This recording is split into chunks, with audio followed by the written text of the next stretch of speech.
America की नई vice president कमला Harris, जो अपने आप को भारतीय मूल का बताती हैं और चुनाव से पहले पॉलिटिकल रैलीज और कैंपेन के दौरान भी उन्होंने अपने इंडियन बैकग्राउंड का जोरों शोरों से प्रचार किया था। उनके इस पद पर आने से कई भारतीय लोग उनसे उम्मीद लगाए बैठे थे कि अमेरिका और भारत अब बेहद ज्यादा करीब आ जाएंगे और दोनों देशों के रिलेशंस के बीच कमला हैरिस एक ब्रिज के रूप में काम करेंगी। लेकिन अफसोस हुआ उसके बिल्कुल उल्टा। जब भारत को सेकेंड वेव की शुरुआत में सबसे ज्यादा जरूरत थी, कमला हैरिस और अमेरिका तभी गायब था।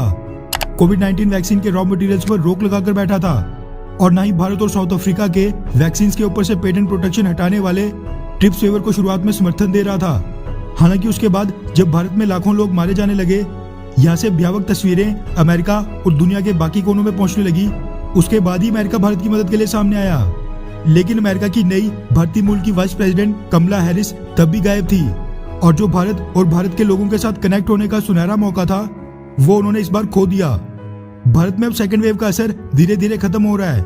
पॉजिटिव केसेस जो कि कभी 24 घंटे में 4 लाख से ऊपर आया करते थे, वो अब धीरे धीरे 1.5 लाख यानी 1,50,000 तक आ गए हैं और अब भारत में कोरोना वायरस का ग्राफ अब तेजी से नीचे जा रहा है। भारत के कई राज्यों ने तो अनलॉक के भी आदेश दे दिए हैं। मतलब स्थिति अब नॉर्मल हो रही है और कमला हैरिस को अब जाकर भारत की याद आई है, जिसके बाद उन्होंने पिछले कल देर शाम को भारतीय प्रधानमंत्री नरेंद्र मोदी जी के साथ फोन कॉल पर बातचीत की।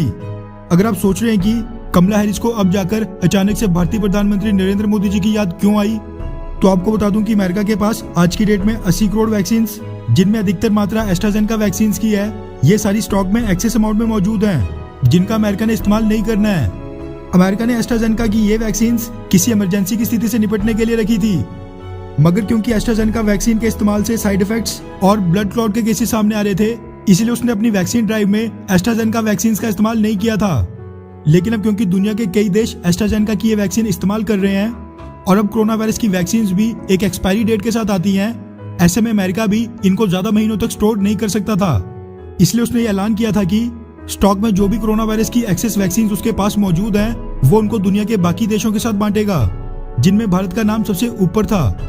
अब जैसा कि मैंने आपको ये पहले भी बताया था कि ये वैक्सीन जून एंड तक भारत को मिल जाएंगी और अमेरिका की वाइस प्रेसिडेंट कमला हैरिस ने भी प्रधानमंत्री मोदी को कॉल करके भारत को कोविड-19 की वैक्सीन इसी महीने के अंत तक सप्लाई करने की आश्वासन दिया और पीएम मोदी को इन्फॉर्म किया कि अमेरिका से भारत के लिए वैक्सीन जल्द पहुंच जाएंगी।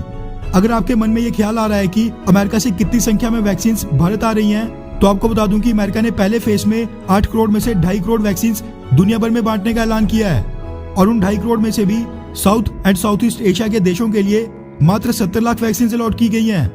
अब आप खुद ही सोचिए कि इस रीजन में भारत के साथ साथ और कितने देश हैं जो एस्ट्राजेनेका वैक्सीन का इस्तेमाल कर रहे हैं।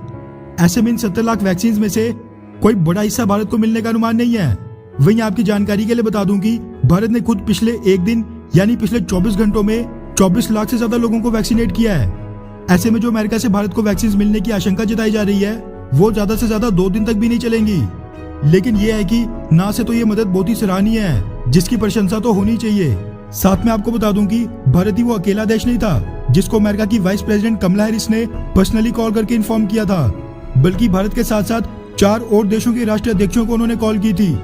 वैसे जो भी हो, अपने आप को भारतीय मूल और भारत की बेटी बताकर अमेरिका की वाइस प्रेसिडेंट बनने वाली कमला हैरिस से भारत और भारत के लोगों को बेहद उम्मीदें थी, जिन पर वो खरी बिल्कुल नहीं उतरी। खैर, क्या आप कमला हैरिस को भारत की बेटी मानते हैं, हाँ या फिर नहीं? नीचे कमेंट करके अपनी राय जरूर बताएं। अच्छा सुनो, चैनल को सब्सक्राइब करो, उसके बाद घंटी बजा देना ताकि अगली वीडियो आपसे मिस ना हो पाए। Thank you.